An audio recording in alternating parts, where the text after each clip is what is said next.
जय हिंद दोस्तों, आप सभी लोगों का हमारे चैनल मैथ विद पे बेहद स्वागत है।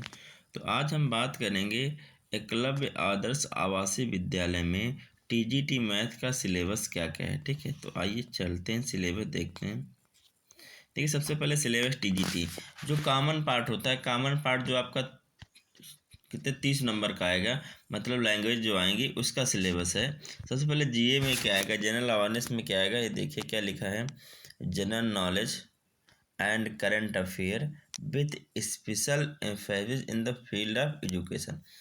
एजुकेशन फील्ड का करंट अफेयर है वो आएगा। रीजनिंग में क्या आएगा, रीजनिंग बहुत ही आसान आती है आप लोगों के लिए, पजल एंड सिटिंग अरेंजमेंट आएगा, डेटा सफिशिएंसी आएगा और स्टेटमेंट बेस्ड क्वेश्चन आएंगे, और इनक्वलिटी आएगी, ब्लड रिलेशन आएगा, सीक्वेंस एंड सीरीज आएगी, डायरेक्शन टेस्ट आएगा, assertion and reason and Venn diagram. इतने क्वेश्चन, 10 क्वेश्चन है, 10 टॉपिक हैं, समझ सकते हैं, 10-11 टॉपिक हैं, एक ही क्वेश्चन सबसे हो जाता है। ठीक है, उसके बाद आपको देखिए क्या है, नॉलेज ऑफ आईसीटी, कंप्यूटर आएगा थोड़ा। कंप्यूटर में आपको क्या पढ़ना है, बेसिक एकदम, fundamental of computer system, basic of OS मतलब operating system, MS office, keyboard, shortcut and their usages, important computer term and abbreviation, computer network and cyber security and internet. ये सारे टॉपिक आप लोगों को अच्छे से भी पढ़ लेना है। ठीक है, उसके बाद आ गया टीचिंग एप्टीट्यूड। क्या आ गया, टीचिंग एप्टीट्यूड। तो टीचिंग एप्टीट्यूड क्या है, teaching nature, characteristic, objective and basic requirement, learners, characteristic factor affecting teaching method of teaching, teaching ads and evolution. तो देखिए क्या क्या आएगा, बता रहा हूँ आपका। 10 नंबर का यहाँ से आएगा, 10 नंबर का ये आएगा, 10 नंबर का रीजनिंग आएगा, 10 नंबर का नॉलेज सिटी आएगा, 10 नंबर टीचिंग एप्टीट्यूड आएगा, 10, 20, 30, 40, 40 नंबर क्या हो गया, और 120 में 40 नंबर का ये हो गया, और 80 नंबर का मैथ में, उसमें 65 क्वेश्चन आपके मैथ के आएंगे, और यहाँ से आएंगे, ये भी देखिए यहाँ पे दिया है, 10 नंबर का ये आएगा, ठीक है, और 5 नंबर का ये आएगा। ठीक है, और ये उनके लिए है केवल जो पीएटी का पेपर देंगे, ठीक है, जो पीटीआई है, ठीक है, खेल वाले शीशे जो हैं उनके लिए केवल है। ठीक है, ये सब के लिए नहीं है। ठीक है, मतलब आप ये समझिए कि 80 नंबर का पेपर अब जो बचा है, सॉरी 65 नंबर का बचा, वो मैथ आएगी। भाई 10 का ये हो गया, 15 का ये हो गया, 5 का 15 ये हो गया, 80 बचा था, अब 65 नंबर की मैथ आएगी। लेकिन अगर कुछ जनरल टर्म जो आपको 30 नंबर का आएगा वो ये आएंगे, जनरल हिंदी। देखिए आप लोग कन्फ्यूज हो रहे शायद, देखिए समझिए, मैं फिर से बताता हूँ। जैसे मान लो आपका जो पेपर है वो बढ़ता है 2 भागों में, 120 नंबर और 30 number.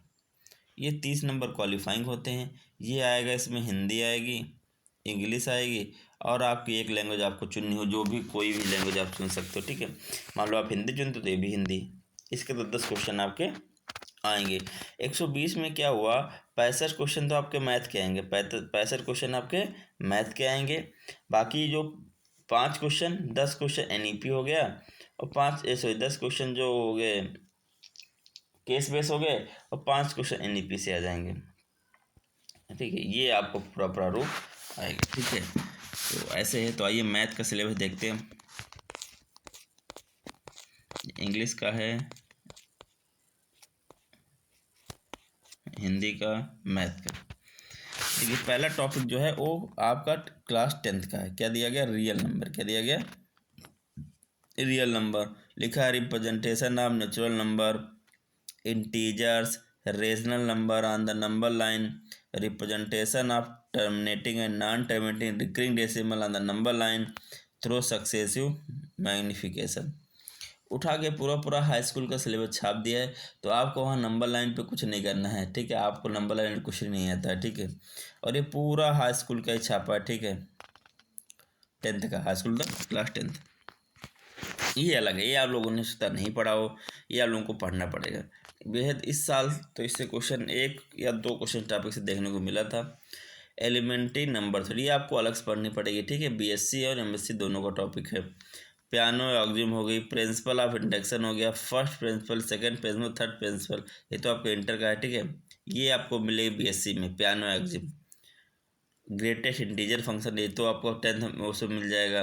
यूलिट algorithm, the unique factor theorem, ये सब आपका 10th-12 में। ये चाइनीज रिमाइंडर थ्योरम ये आपको मिलेगी बीएससी में।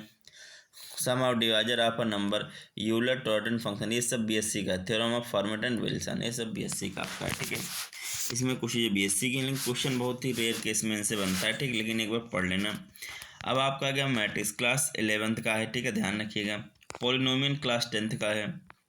Linear equation 2 variable class 10th का है। Pair of linear equation 2 variable class 10th का है। क्वाड्रेटिक इक्वेशन क्लास 10th का है। अर्थमेटिक प्रोग्रेशन क्लास 11th का है।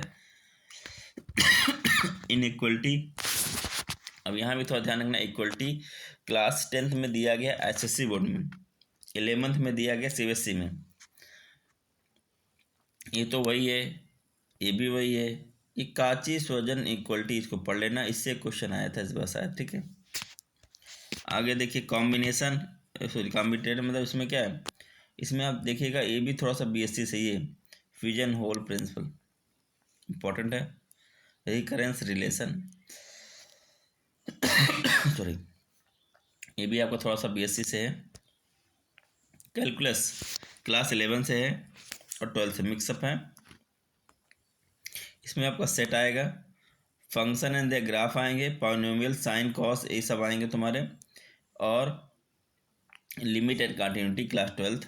डिफरेंशिएशन भी आएगा, और method of function like chain rule, product rule, मतलब इसमें आपका, और integral of function introduce above, ठीक है, मतलब दोनों चीज़ आएगी। और ये आपका आ गया यूक्लिडियन ज्योमेट्री क्लास 10th का है। कोऑर्डिनेट ज्योमेट्री 10th का है। एरिया वॉल्यूम क्लास 10th का है। ट्रिग्नोमेट्री क्लास 10th की। स्टैटिक्स क्लास 10th 12 का, सॉरी क्लास 10 9 और 10th का है।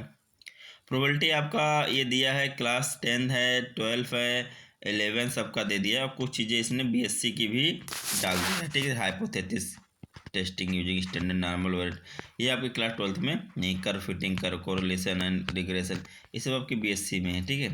तो ये सिलेबस है आपका, इंटर का भी है। देखिए मेन आपको, अगर आपको सिलेक्ट होना तो मेन आपका है क्लास 9 एंड 10th और 11th एंड 12th। बीएससी अगर आप नहीं पढ़ोगे तब भी आपका काम चल जाएगा, लेकिन अभी आप लोगों के पास समय है तो आप लोग तैयार करिए।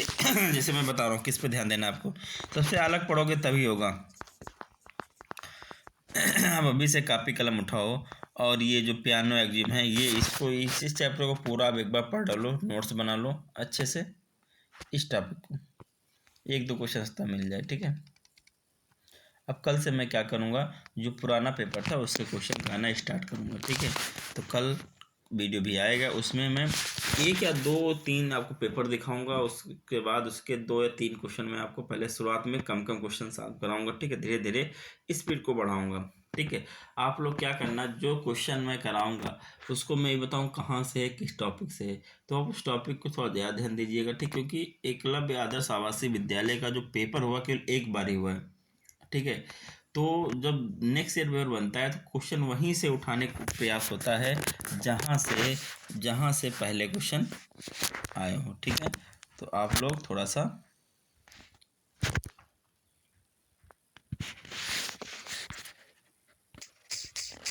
इस बात को ध्यान रखिए।